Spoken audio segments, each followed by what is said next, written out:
गुंतवणुकीच्या मोबदल्यात जास्त परतावा देण्याच्या बहाण्याने गुंतवणूकदारांची लाखो रुपयांची फसवणूक करण्यात आल्याचा प्रकार उघडकीस आलाय।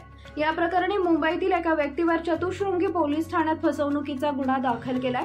हा प्रकार 20 फेब्रुवारी 2023 ते मे 2024 या कालावधीत बाणेर भागातील अमर नेपच्यूनच्या ऑफिसमध्ये घडलाय।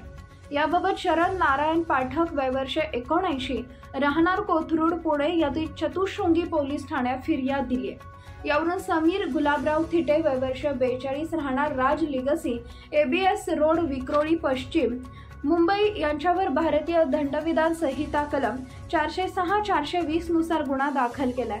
समीर थिटे याने पुण्यासह मुंबई ठाणे परिसरातील नागरिकांची कोट्यवधी रुपयांची फसवणूक केली आहे। त्याच्यावर ठाणे शहरातील श्रीनगर पोलीस ठाण्यात भारतीय दंडविधान संहिता कलम 420, 409, 120 ब सह MPID गुन्ह्याअंतर्गत गुन्हा दाखल असून आरोपी सध्या कोठडीत असल्याची माहिती पोलिसांनी दिली। पोलिसांनी दिलेल्या माहितीनुसार समीर थिटे याने कंपनी स्थापन केली होती। त्याच्या कंपनीमध्ये पैसे गुंतवल्यास दरमहा मोठा परतावा मिळेल असे सांगण्यात आले होते। त्यामुळे फिर्यादी यांच्यासह इतरांनी त्याच्या कंपनीत पैसे गुंतवण्यास सुरुवात केली होती। त्यासाठी समीर थिटे हा गुंतवणूकदारांसोबत करारपत्र तयार करत होता।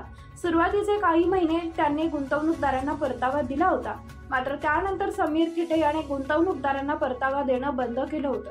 त्यामुळे फिर्यादी व इतर गुंतवणूकदारांनी त्यांची मूळ रक्कम मागितली, परंतु ही रक्कम देण्यासही त्याने टाळाटाळ केली। फसवणूक झाल्याचं लक्षात आल्यानंतर फिर्यादी यांनी चतुश्रृंगी पोलीस ठाण्यात तक्रार दाखल केली आहे। पुढील तपास सहाय्यक पोलीस निरीक्षक गायकवाड करत आहेत।